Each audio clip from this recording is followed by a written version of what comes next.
Bienvenidos, amigas y amigos, a este encuentro sin anestesia. Hoy, martes, como lo habíamos anunciado, vamos a tener la posibilidad de conversar nuevamente con el doctor Negar Granado, quien además de ser experimentado abogado venezolano, es consultor de inmigración en los Estados Unidos, especialmente acá en el sur de la Florida. Y por supuesto, en provecho del tiempo, le damos la bienvenida al doctor Granados hoy a esta nueva entrevista sin anestesia.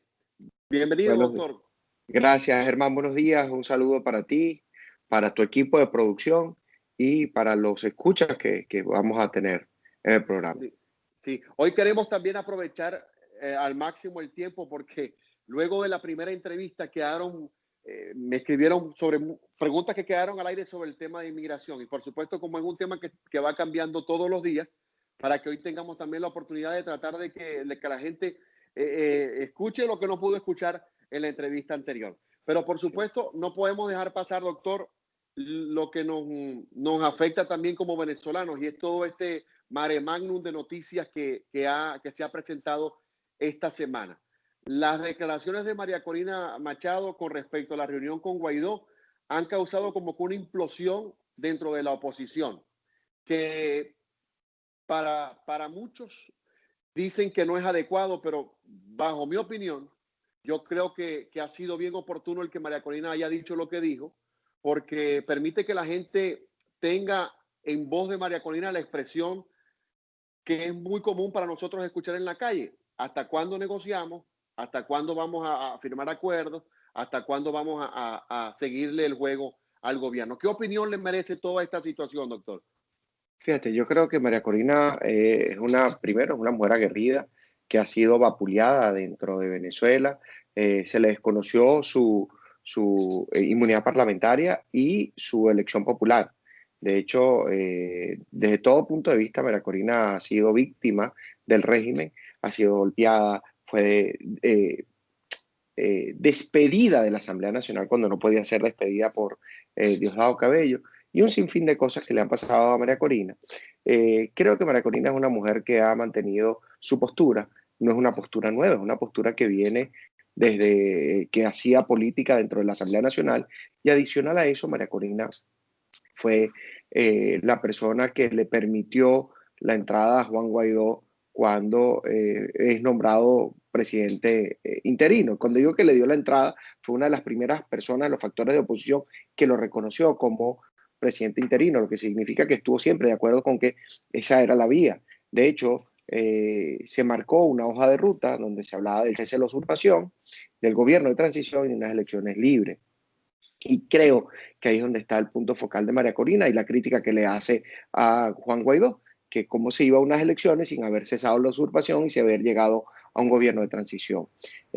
También tenemos que hablar un poco de que María Corina no es un factor político que le está adversando a Juan Guaidó, es un factor político de oposición al régimen, y lo dejó muy claro. Yo no soy oposición a Juan Guaidó, yo soy una oposición al régimen. Yo estoy en total desacuerdo con el régimen y por eso hay que salir de él. Lo que no estoy de acuerdo es que se busque la vía electoral para salir de un régimen que lo que ha hecho es oprimir, violar y destruir el país. Entonces, creo que su postura ha sido muy firme ante Juan Guaidó, y debemos también respetar la postura de Sí, una persona sí, que quiere el bienestar del país. sí, porque conversaba ayer con varios colegas y me manifestaban que era terrible ver cómo la han puesto como que en el paredón, ¿no? De fusilamiento por lo que dijo. Entonces, en la conversación decíamos que la falta de sensibilidad entre nosotros mismos nos hace llegar a este punto, porque la pelea no es entre opositores, la pelea es por sacar a contra, Maduro. en contra del régimen. Sí, y eso lo dijo ella. Yo no estoy peleando contra Juan Guaidó. Yo sigo siendo parte de la oposición. Mi trabajo siempre ha sido y va a seguir siendo que retorne la democracia a Venezuela y que cese la usurpación del dictador. Este, pero bueno, definitivamente estamos en un país que está totalmente polarizado, eh, Polarizado. donde, donde no se puede criticar, así tú seas de la oposición, no se puede criticar a las personas de la oposición porque ya le está haciendo oposición a la oposición, y empezamos a hacer análisis que no son de lo mejor entendido, como que cada vez que tú le haces oposición a la oposición estás favoreciendo al régimen, y eso tampoco es cierto. No, y al parecer esta situación que era prácticamente lo que estaba anunciando María Corina, ha servido al gobierno como para entrampar a la oposición, porque ahora estos indultos, que no son indultos porque no se puede legitimar a lo ilegítimo, le está dando al gobierno como que le tiraron la papa caliente a la oposición. Vean ustedes qué hacen con esto.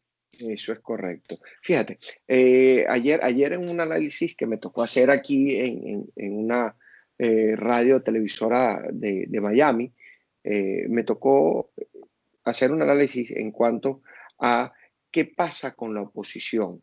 O sea, definitivamente la oposición va a llegar a unas elecciones legitimando poderes que son ilegítimos, porque lo primero que se legitimaría es el CNE, que fue nombrado y designado por la Sala Constitucional del Tribunal Supremo de Justicia, que no es el órgano legítimo para designar a los rectores del CNE. Adicional a eso, hay un Tribunal Supremo de Justicia que es ilegítimo, porque hay un Tribunal Supremo de Justicia legítimo porque no pudo ejercer sus funciones dentro de la sede del Tribunal Supremo de Justicia y que fueron perseguidos sus magistrados. Adicional a eso, hay un poder ejecutivo que está totalmente ilegítimo y que se declaró en usurpación producto de que su elección fue una elección irrita, fue una elección que viciada y que de alguna u otra forma no se puede al día de hoy celebrar un indulto. Se celebra la libertad de personas que no debieron de haber estado presas. Y cuando nosotros vamos a la estructura del indulto, y yo creo que ahí nadie al día de hoy ha dado al golpe, el indulto es un acto administrativo emanado del Ejecutivo, por eso es que lo puede otorgar el presidente, para perdonar la pena. O sea, yo eximo del cumplimiento de una pena a las personas que indulto. Y ¿Eso qué ninguno habían significa? sido condenados hasta ahora. Eso, entonces, ¿eso qué trae como consecuencia? Una condena previa. Y la condena, lamentablemente, tenemos que recordarlo, la condena trae consigo una inhabilitación política. Fíjate qué hay detrás del indulto. O sea, yo estoy indultando a una persona que no ha sido condenada, pero que lo exime del cumplimiento de la pena, ¿ok? Puede traer como consecuencia una pena accesoria que es la inhabilitación política. Entonces, ¿qué hay detrás del juego del indulto? Como primero. Como segundo, no hay una amnistía porque no vino a través de una ley. La amnistía perdona el delito, no la pena. Y si nosotros vamos a efectivamente a otorgar indultos, porque no indultamos a Leopoldo López, que sí es reo de condena? Porque no indultamos a Leopoldo López, que fue condenado a 13 años de prisión?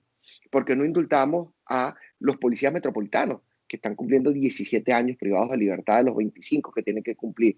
Entonces, en definitiva, ¿qué hay detrás del indulto? Y lo que está buscando el régimen es que se arme nuevamente una oposición para que le haga oposición ante unas elecciones y legitimar un acto democrático para legitimar una dictadura.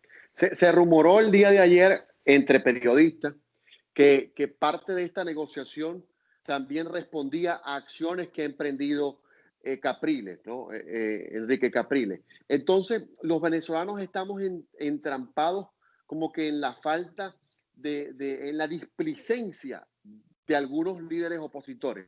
No quiero decir con esto que todos sean malos, pero ya llevamos 20 años de confrontar al gobierno, pero siempre hay como que un tira y encoge. Entonces la gente dice, ¿por qué? Cuando siempre los que han sido, los que se han puesto sobre la mesa como carne de cañón han sido los más pobres, los más débiles. Fíjate, el detalle está, Germán, en que nosotros no podemos hoy en día confundir lo que es el pueblo o la población con los políticos. Si bien es cierto, la población es la que va a elegir a los políticos, es la que va a ir a las urnas.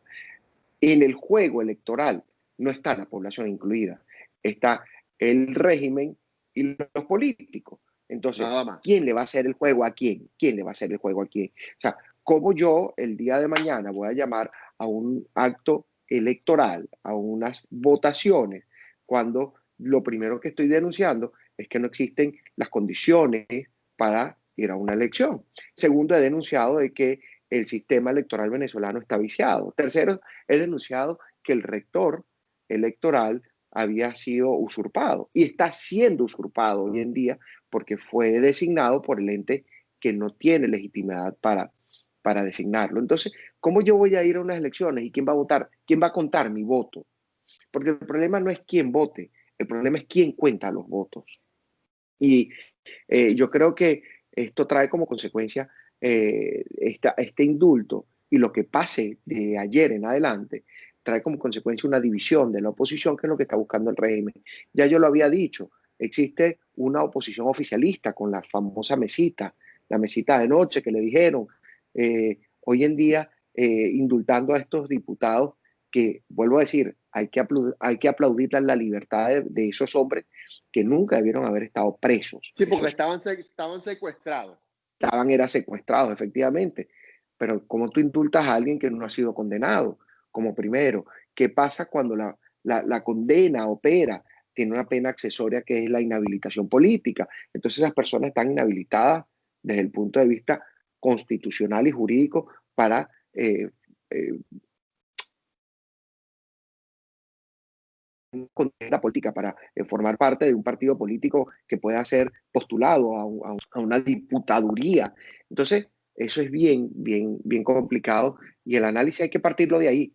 No hay que partir de que, ay, qué bueno el indulto, que están en libertad. No, es que ahí no había nada que indultar. Ahí los que estaban eran secuestrados y le otorgaron la libertad. Y Bueno, con Juan hoy, Requesens hay algo bien interesante. A Juan dígame. Requesens le dieron la libertad el día viernes, pero no fue una libertad. A él le dieron una medida cautelar sustitutiva a la privación de libertad que había, Que es que él distinto, estaba, que es totalmente distinto. Él sigue estando preso, pero en su casa. pero en su casa, correcto. En su casa. Entonces, ¿por qué no entró Juan Requesens en esa lista de los 110? Es una pregunta que hay que hacerse. ¿Por qué no le indultaron a Leopoldo López? ¿Por qué no indultaron a Simonovic? ¿Por ¿No? qué no indultaron a tantos Y, presos políticos militares que están hoy en y día en inclu- Ramón? y inclusive el propio, bueno, es que no está preso, ¿no? Pero el propio Guaidó, que debió haber sido un gesto en todo caso, si el gobierno quería limpiarse ante la opinión Pero es que pública, hubiese nunca, incluido. Exacto, es que no. fíjate, ahí, ahí, ahí es donde está el detalle.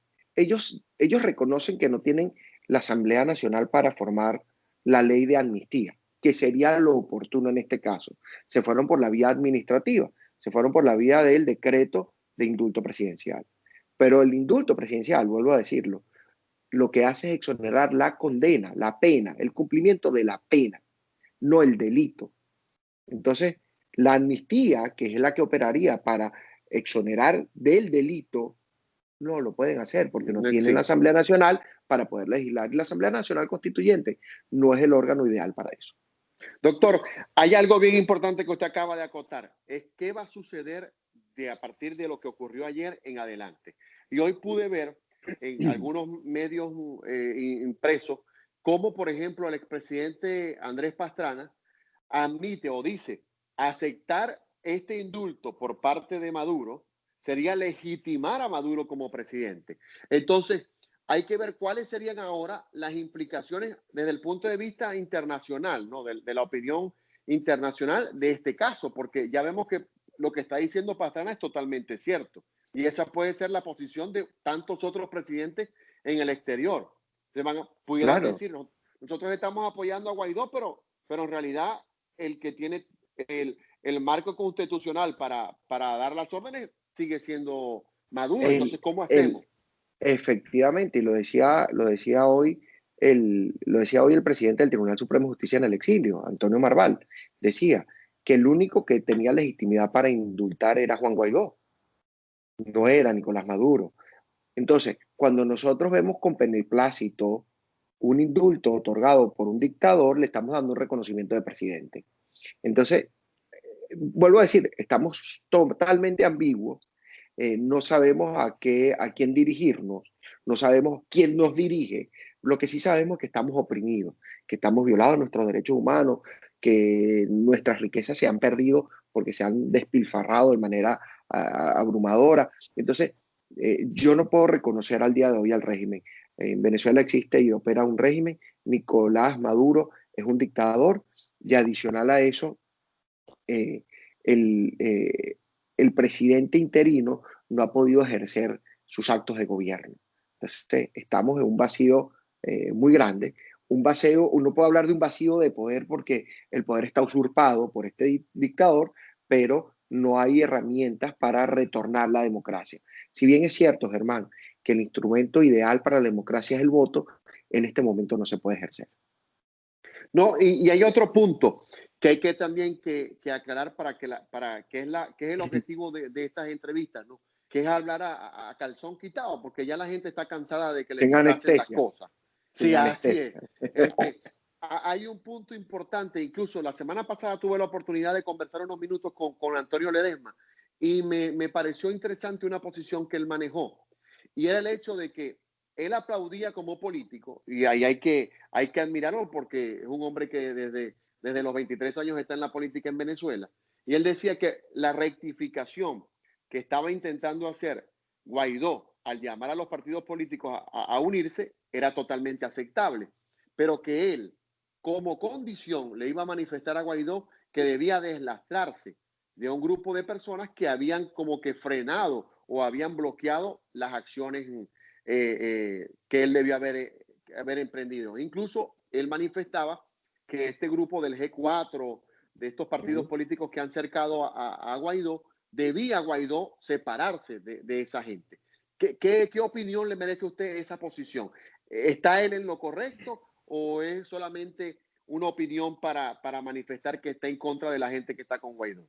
Fíjate que hay algo bien interesante, y es cuáles son los motivos por los cuales empiezan los actos de persecución contra Leopoldo López, María Corina Machado y Antonio Ledesma. Tres factores políticos que invita el señor Juan Guaidó para que formen parte de esta alianza, de esta unidad democrática a los fines de salir del régimen. Hago mención a esto porque Leopoldo López, Antonio Ledesma y María Corina llevaron adelante lo que se llamó la salida. La Y eso salida, trajo como correcto. consecuencia eso trajo como consecuencia los actos de persecución contra ellos tres. Eh, Estoy totalmente seguro y convencido que lo que dijo María Corina Machado el día sábado en la reunión con Juan Guaidó no es nada distinto al sentir de Antonio Ledesma.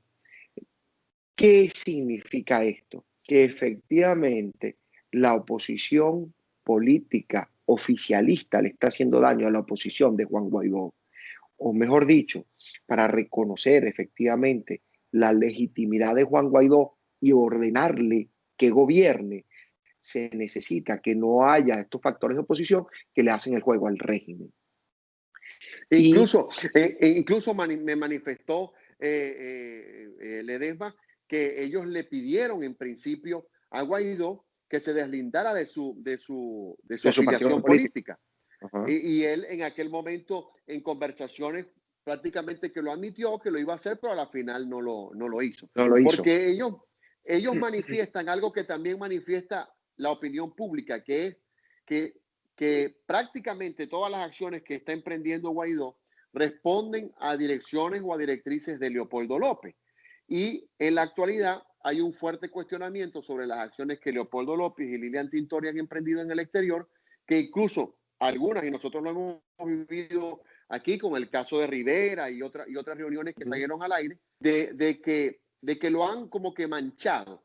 Entonces le pidieron deslástrate de Leopoldo para que no tengas disciplina partidista y puedas emprender las acciones que tienes que emprender. Sí. Parece que por ahí van los tiros. Yo creo, adicional a eso, creo que Antonio Ledesma y María Corina siguen la hoja de ruta. O sea, son de las personas que están conscientes de que lo primero que hay que buscar es el cese de la usurpación.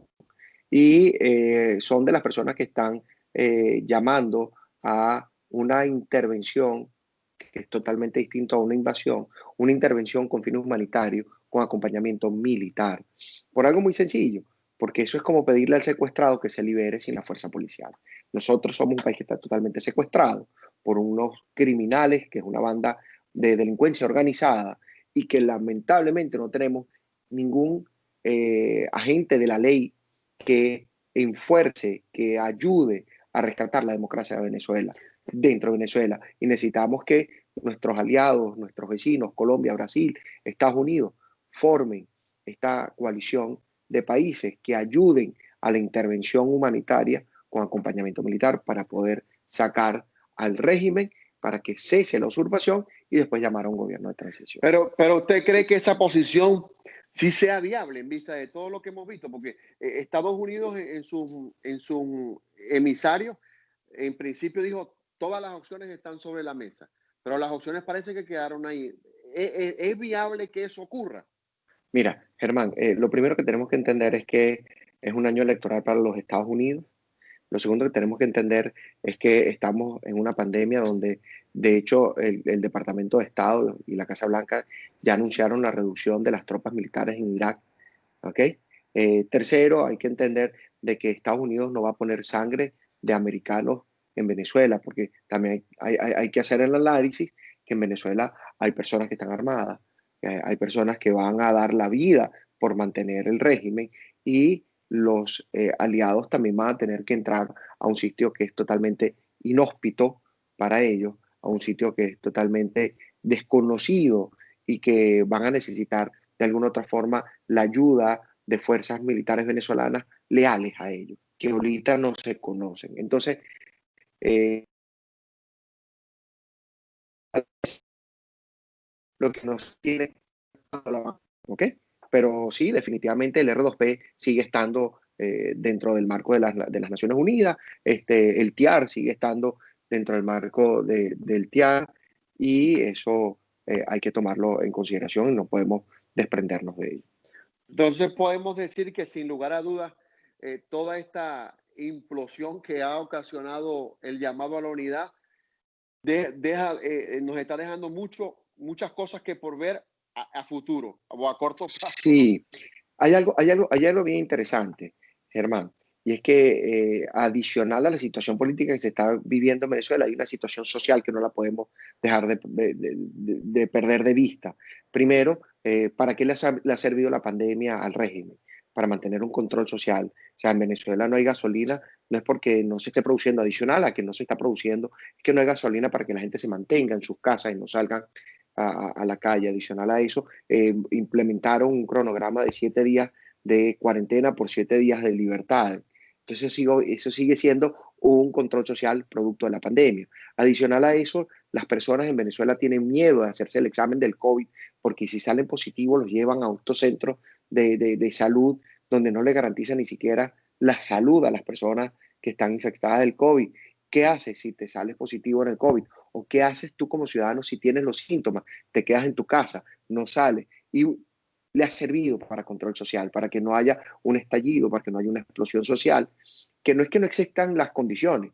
Yo creo que las condiciones están más que dadas para que haya un estallido social, pero el gobierno ha utilizado, perdón, el régimen ha utilizado la pandemia para mantener el control social y aferrarse al poder.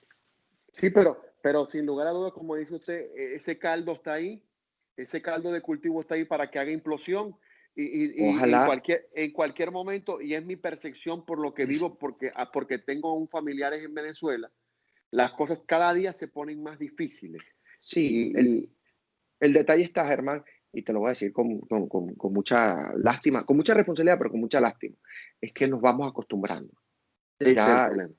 ya no nos importa que nos den la bolsa CLAP, ya eso no es el problema. O sea, definitivamente estamos acostumbrándonos y las personas que pudieran salir a la palestra a liderar grupos eh, que lleven adelante eh, esa implosión, grupos para las manifestaciones populares, están asustados en sus casas, porque están viendo de que si no terminas preso, terminas muerto. Así es. Doctor, y en consecuencia, bueno, para cerrar el tema, y es mi posición, quisiera saber la suya. Yo creo que sin lugar a dudas debemos tratar de consolidar la unidad, pero con condiciones que brinden una unidad clara y honesta para la gente. Yo Mira, creo que ese es el fin último, ¿no? Porque, y que por supuesto le permitan el respeto a las opiniones disidentes, porque eso es parte de la democracia. Y cuando en democracia no aceptamos que alguien disienta de nosotros, ya eso es otra cosa. Es que eso es lo primero que tenemos que entender, hermano. ¿Para qué vamos a generar o a reconstruir la unidad? ¿Con qué fines? ¿Con ir a unas elecciones? Creo que no es el momento de ir a unas No. elecciones, porque no podemos activar el aparato democrático, que es el voto, para legitimar una dictadura. Y de ahí tenemos que partir.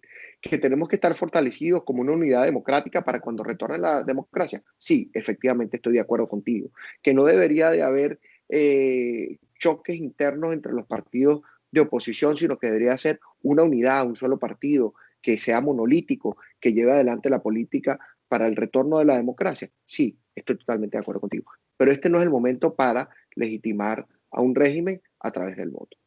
Sin lugar a dudas, la negociación es la base de la política. Pero como dice usted, si vamos a negociar, ¿con cuáles condiciones? Efectivamente. Pero no vamos a ir a negociar, como siempre se ha negociado con el régimen, cuando son ellos los que ponen las condiciones. No solamente Entonces, eso, y vuelvo a decirte, el problema no es quién vota, el problema es quién cuenta los votos. Porque correcto. a lo último si nosotros estuviéramos totalmente satisfechos con el ente electoral, con el árbitro, el que va a contar los votos, que sabemos que es legítimo, que es imparcial, que no está parcializado, ni está sometido, a lo mejor uno va a un proceso de elecciones. Pero eso no es lo que va a pasar en Venezuela. Porque No. empezando, quien designó al ente electoral es una persona que no tenía legitimidad para ejercer el Tribunal Supremo de Justicia. Por consiguiente, ese ente electoral no tiene legitimidad. ¿Qué pasa si reconocemos la legitimidad de ese CNE?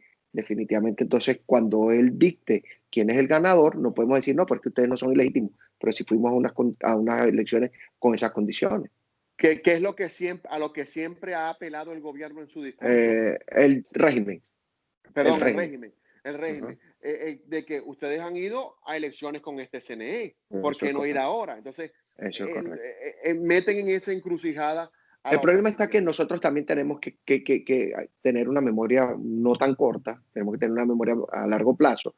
Y hoy en día, 15 años después, se presenta la misma situación del año 2005 cuando no se fue a las elecciones de la Asamblea Nacional y la Asamblea Nacional terminó siendo roja-rojita. La Exacto. oposición dentro de la Asamblea Nacional era el 2% de Primero Justicia. Ningún otro partido de oposición participó en esas elecciones y el oficialismo, el PSV o el MBR 200, en ese momento no me acuerdo cuál era de los dos, tomó el control de la Asamblea Nacional. Estamos hoy en día en las mismas condiciones del año 2005 y eso hay que evaluarlo. Por supuesto, ¿no? Y también el tema de que no se puede brindar legitimidad a algo que en el discurso de quienes hacemos oposición ha sido decir que es ilegítimo. Lo que sí me preocupa como venezolano es que a pesar de lo bien o lo mal que lo haya hecho Guaidó, se pierdan los apoyos internacionales por acciones como esta, ¿no? Porque es lo que pareciera que comienza a verse desde afuera. Ustedes están aceptando decisiones de Maduro, ustedes decían que era ilegítimo, pero ahora lo están legitimando como como gobernante, entre comillas, ¿no? Y eso es Sí, y otra cosa, que como venezolano o como venezolanos tenemos que aprender que hay que cuestionarlo todo. Pues yo aplaudo a mis colegas que son Guaidó lovers, ¿no? Que están pensando en cargos cuando todo caiga. Cada quien, yo respeto su posición, no es la mía, porque yo aprendí en la escuela de periodismo que tenemos que cuestionar todo. efectivamente. Si mi papá es el líder político que está ahí haciendo cosas malas, igual lo hubiese criticado. Entonces, no comparto de que se fusile a un venezolano, indistintamente que haya sido María Corina el que salga, porque discrepa en opiniones de otros. Yo creo que en eso también debemos trabajar los venezolanos. Sí, efectivamente, y entender de que la crítica no te hace oposición. La crítica es para que haya una modificación de algo que no está bien hecho. Sí, porque las ideas se combaten con ideas, sin lugar a Eso dudas. es correcto. Eso es Correcto. correcto. Doctor, ahora tocando el tema de inmigración, ¿qué noticias, qué tiene de nuevo el tema migratorio? Porque hemos visto muchas noticias y algunos amigos me han escrito sobre eso, del tema de la afectación que puede tener las nuevas medidas para los venezolanos, para los nicaragüenses y para los cubanos, ¿no? Con Sí, respecto a eso, a esta última medida que comenzaría el 25 de agosto, si mal no recuerdo, su vigencia, ¿no? mira, hay dos situaciones que se están presentando ahorita desde el punto de vista migratorio. La primera de ellas es la obtención del permiso de trabajo para los aplicantes de asilo.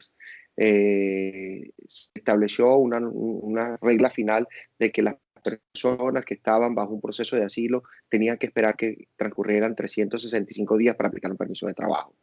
¿Quiénes son las personas a que se refiere esa regla final? Y son las personas que han entrado de manera ilegal a los Estados Unidos, rompiendo las condiciones de frontera y han presentado un asilo.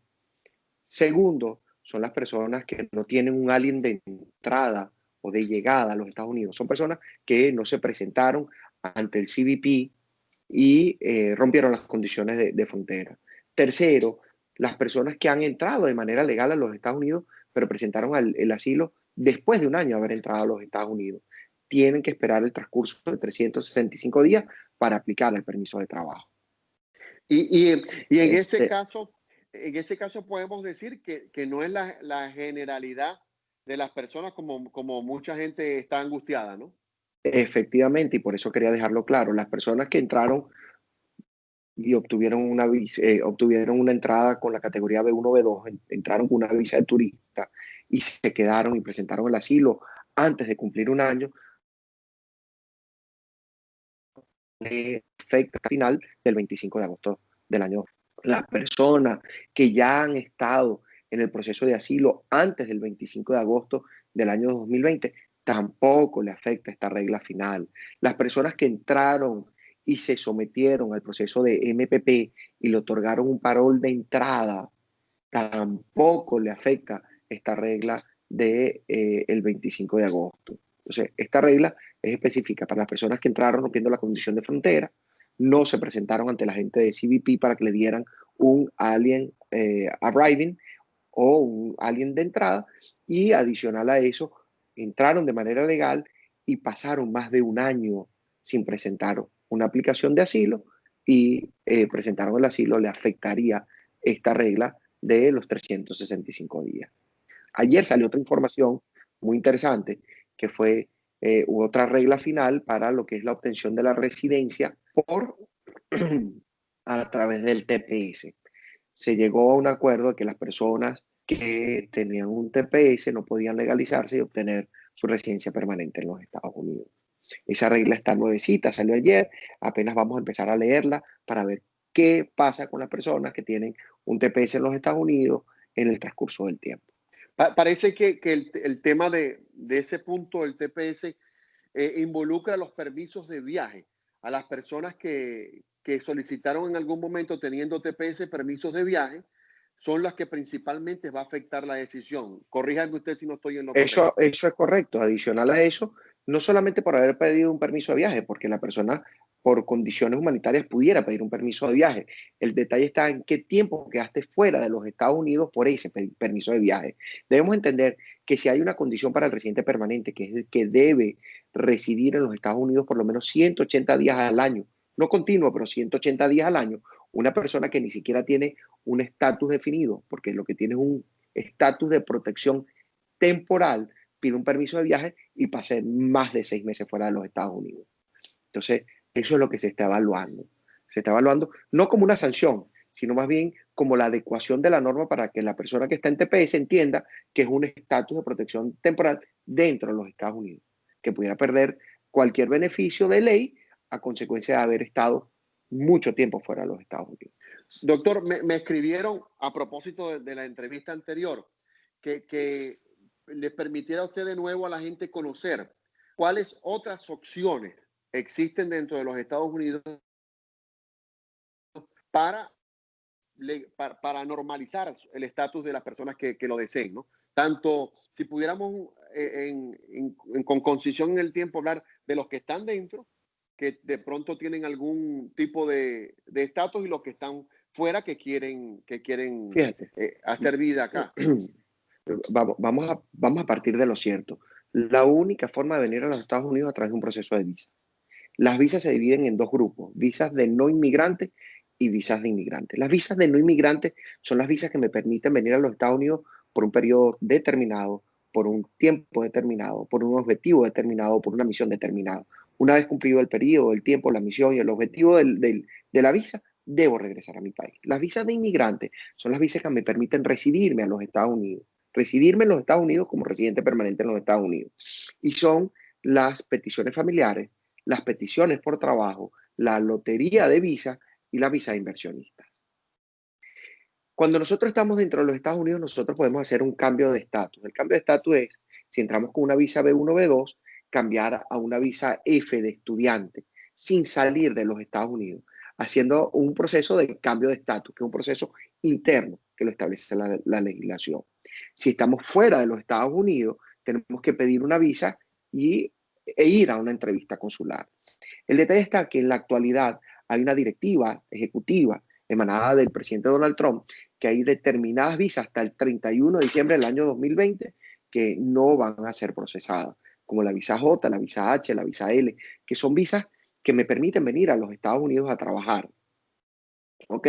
Y no van a ser procesadas producto de la pandemia. Se está tratando de controlar un poco perdón, doctor, ¿esas visas en realidad las tramitan las empresas o la persona de manera personal? A ver, bien interesante el punto. La visa H, que es una visa de trabajo, la debe tramitar la empresa que te está contratando. Pero debemos de tomar otra vez en cuenta que la visa H es una visa que va a depender del tiempo que tenga el contrato de trabajo.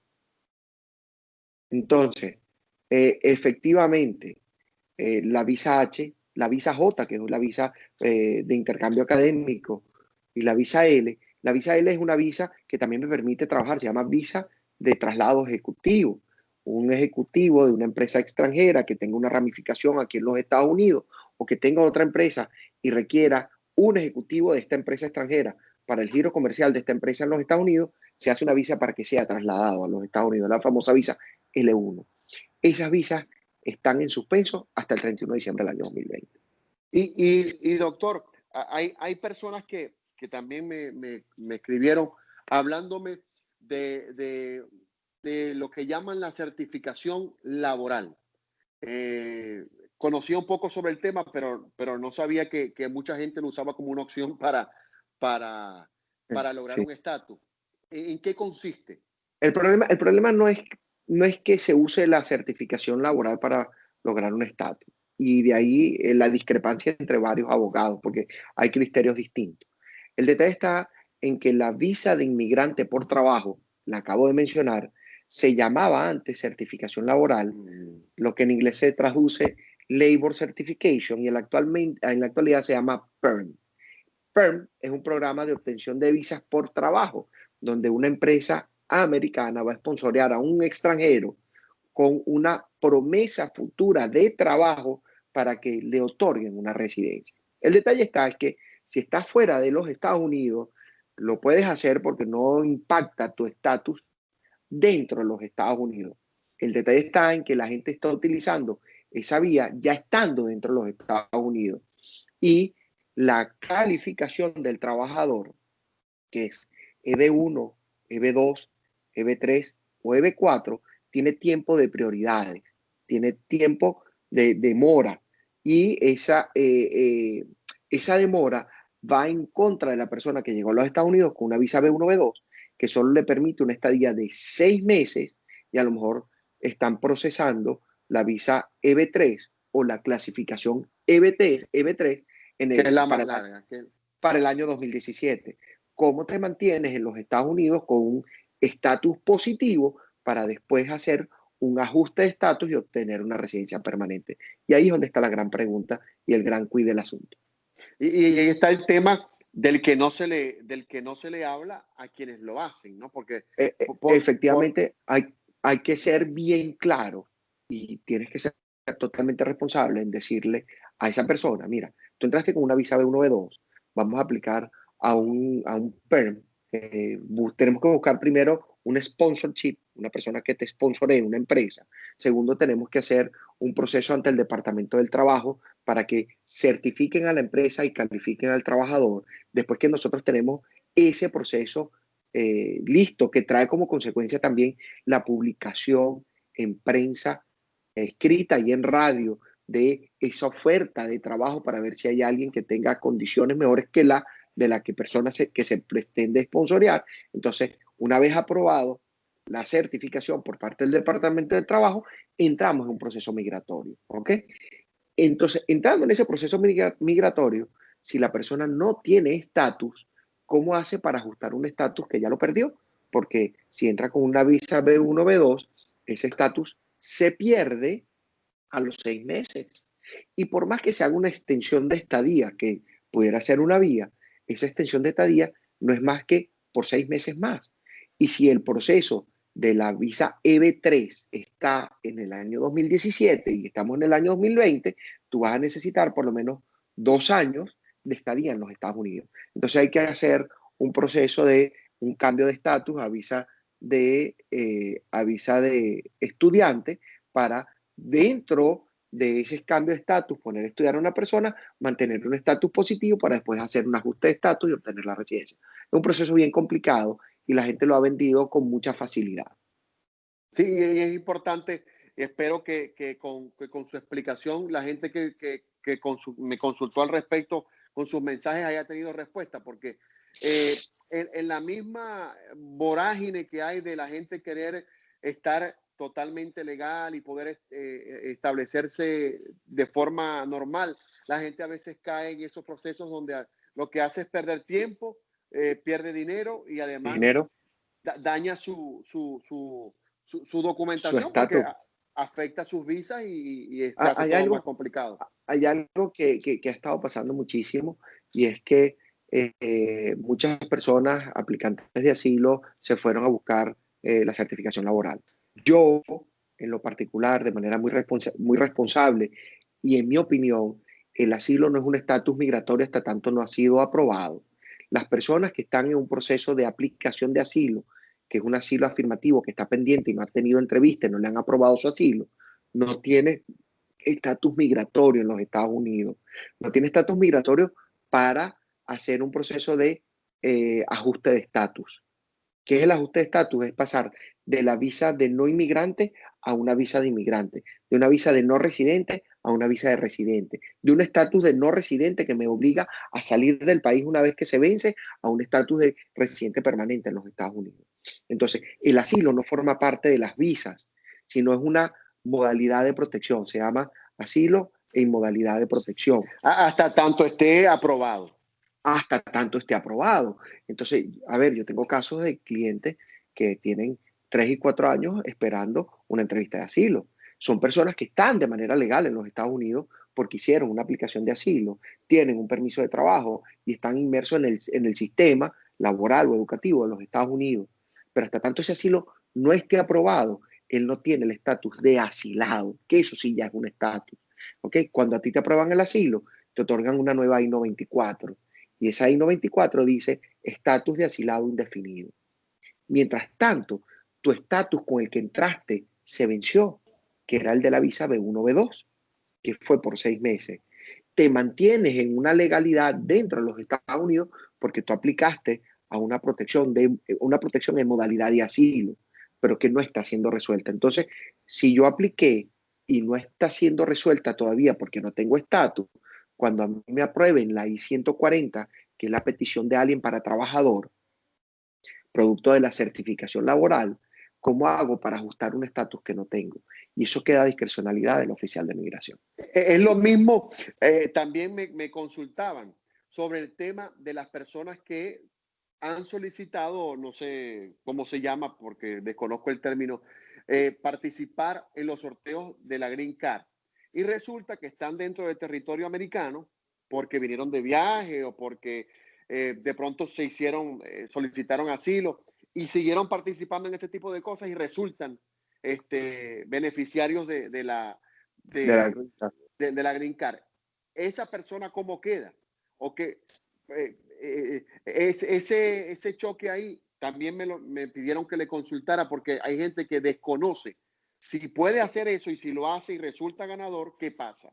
fíjate, la visa de inmigrante por lotería se llama Diversity Visa Lottery.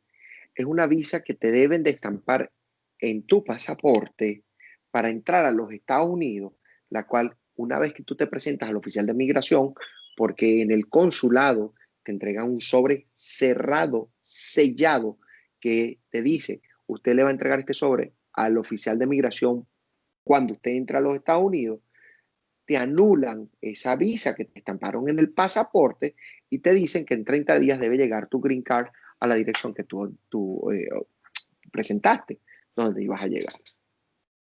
Las personas que están dentro de los Estados Unidos, que son beneficiarias de la lotería de visas, no tienen cómo salir de los Estados Unidos para que le estampen la visa en el pasaporte.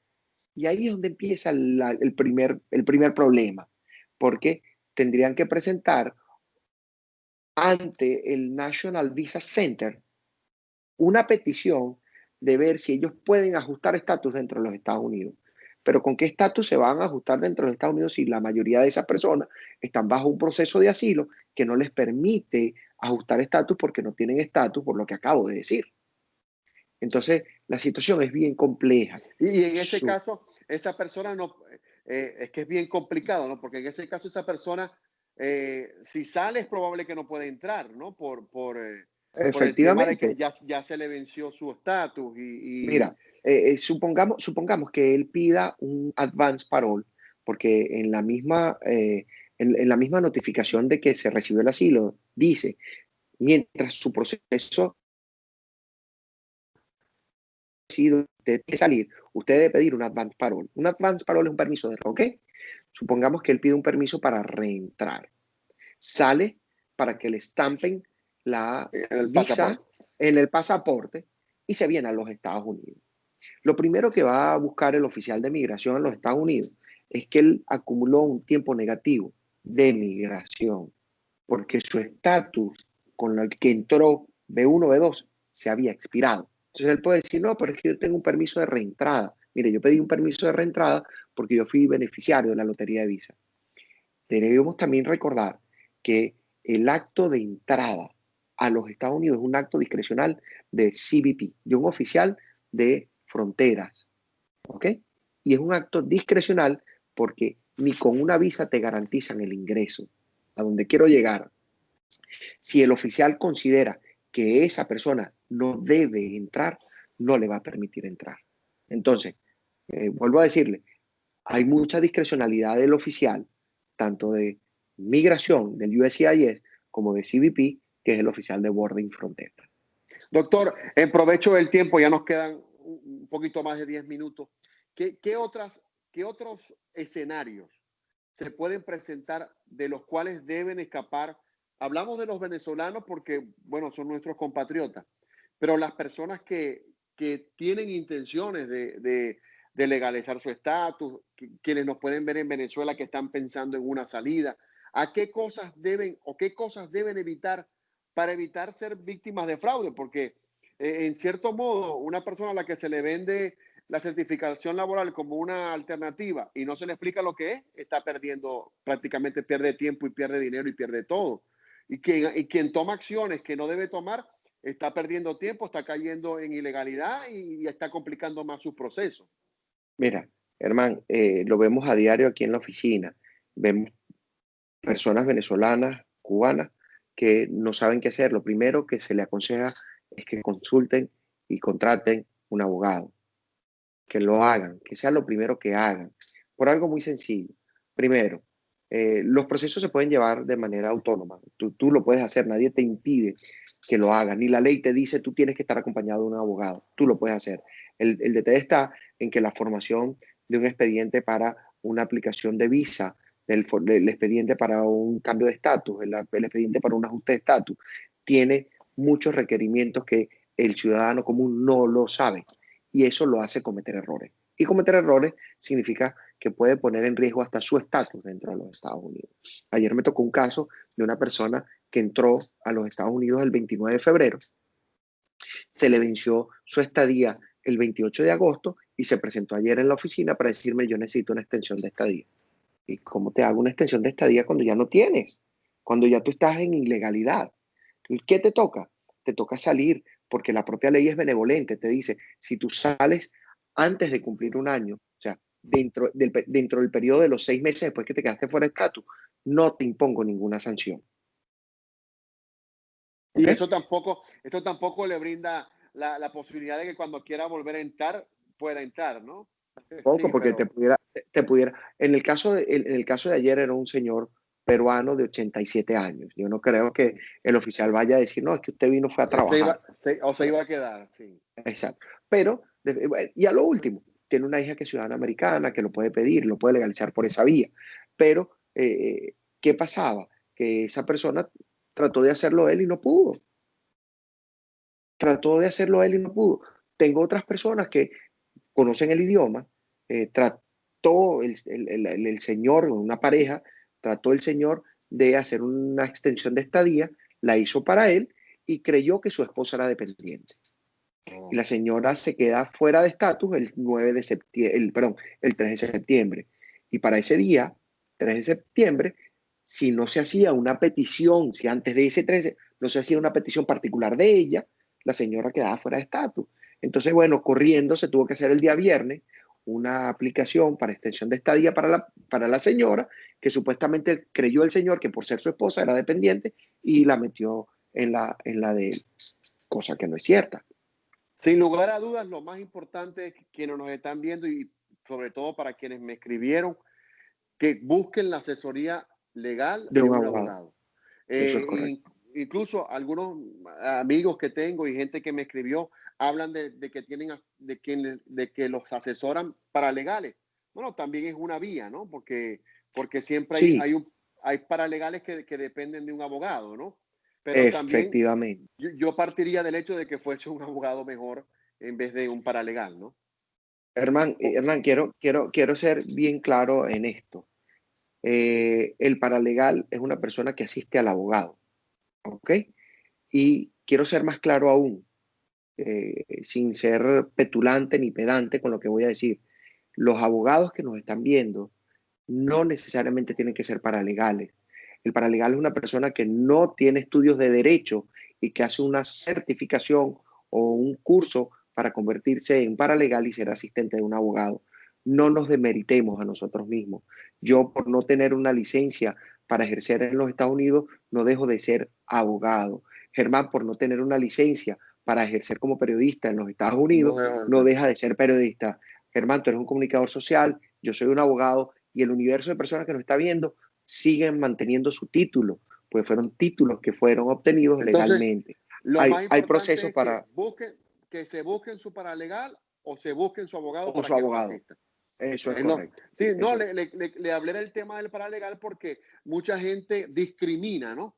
No, búscate un abogado, pero ya con lo que usted está diciendo queda más que claro de que lo importante es que sea paralegal o sea abogado, estás bien asesorado. Estás asesorado. Eso es correcto. Es correcto. Doctor, otro punto, ya en provecho del tiempo, que ya estamos, nos quedan 8 minuticos. ¿Cómo ha afectado la gestión de inmigración los rumores de que hay menos oficiales en el departamento? Por supuesto, sumado al tema de la pandemia y el tema económico, que es lo que se especula, ¿no? Que aparentemente hay menos oficiales en las oficinas por el tema del COVID, por el tema del gasto. ¿Cómo ha afectado eso la gestión de ustedes inmigratoria?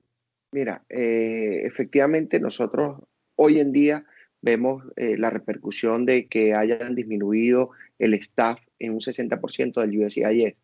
Los procesos se vuelven un poco más lentos, las demoras en las respuestas son eh, visibles, los errores también, porque tenemos que entender, y como yo siempre he dicho, esto es un sistema perfectible, pero no es perfecto. Se cometen errores, se pierden expedientes, hay expedientes que no se trabajan porque Sí, es hermano, normal. es normal. Este, y sí hay un impacto en cuanto a lo que son el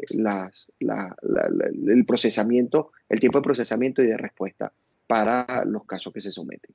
Usted hacía referencia a casos de asilo de 5, de 4, de muchos años, ¿no? ¿Cuál es su recomendación para esas personas que también se angustian con todo este tema de los cambios migratorios que ahora son casi que constantes, ¿no? Todos los meses hay un cambio o casi que semanales, dependiendo cómo lo anuncie el gobierno. ¿Qué le recomienda a esas personas, doctor? Mira, hay algo que pasa en la actualidad y es que el cambio de circunstancias de país no son las mismas que existían cuando se presentó el asilo. ¿Ok? Entonces yo creo que si hubo un cambio de circunstancias, la persona lo documente, mande una carta al USCIS y pida que por favor sea entrevistado porque las circunstancias que inicialmente se dieron hoy en día pueden ser distintas. Lo importante de esto es que esa persona logre evidenciar que fue objeto de persecución en Venezuela por opinión política o por pertenecer a un grupo social determinado. Son los únicos dos motivos por los cuales se puede pedir asilo de un venezolano en los Estados Unidos. Y si los cambios de condiciones país se dieron y no puede demostrar cuáles fueron los motivos que lo persiguieron en el pasado, ¿ok? ¿Qué pasaría si esa persona es regresada a Venezuela? Porque a lo mejor no es protegida por un asilo, pero sí es protegida por un withholding of removal, que es la prohibición de remoción de acuerdo a la Convención contra la Tortura, que es otra forma de protección que está dentro de la planilla de asilo. Entonces, son diversas situaciones que se pueden dar. ¿Qué recomiendo? Que hagan una carta pidiendo, diciéndole al USCIS, aquí estoy, no me han entrevistado, entrevístenme, aquí hay nuevas circunstancias en mi país que me impiden regresar, para que vayan adecuando su caso a la situación real de país que se está viviendo hoy en día. Doctor, quiero agradecerle nuevamente la disposición del tiempo. Por Para mí un supuesto, honor. que por supuesto esta ventana va a estar abierta porque en cuanto me vuelvan a escribir de que desean conocer un poco más del tema de inmigración, por supuesto que voy a ocuparlo. Quisiera que nos dijera lentamente el teléfono de la oficina y para los que estén en Estados Unidos, en el sur de la Florida, que puedan visitarlo, la ubicación para que la gente que necesita asesoría correctamente pueda ubicarlo, ¿no? Sí, claro. 786-468-9790. 786-468-9790. Y estamos en el 2250 Southwest, Tercera Avenida, Miami, Florida, 33129, oficina 301 y oficina 303. Doctor, ¿y algún correo electrónico para que los que están fuera Sí, deseen escribir para alguna asesoría? claro que sí. Negargranado, negar mi nombre, granado sin S, negargranado@gmail.com. Bueno, yo creo que quedó claro esos puntos que la gente dejó como en el aire la última vez. Y solo nos queda esperar que el tiempo siga transcurriendo y que la gente tome las medidas correctas, ¿no? De Claro, buscar asesoría legal con alguien que le brinde la posibilidad cierta de cuáles son las opciones para establecerse o resolver el tema legal en Estados Unidos. en los Estados Unidos. Germán, antes de despedirme, les pido que se cuiden. El tema del COVID no es mentira, es realidad. Son muchas las personas que están perdiendo las vidas, son muchas las personas que les cuesta recuperar la salud. No han perdido la vida, pero les cuesta recuperar la salud. Por favor, cuídense, cuídense. Esto no es juego, es algo sumamente delicado y no lo estamos tomando con la seriedad del caso, lo estamos tomando a la ligera. En verdad, es correcto. Doctor, muchas gracias. Estamos, como le decía, en contacto. Cualquier tema que sea de importancia, que esté en la palestra, tanto en lo noticioso como en lo migratorio, de nuevo, de seguro voy a hacer el contacto con Mucho, usted para que podamos conversar. con mucho Espero pues gusto, que, Germán.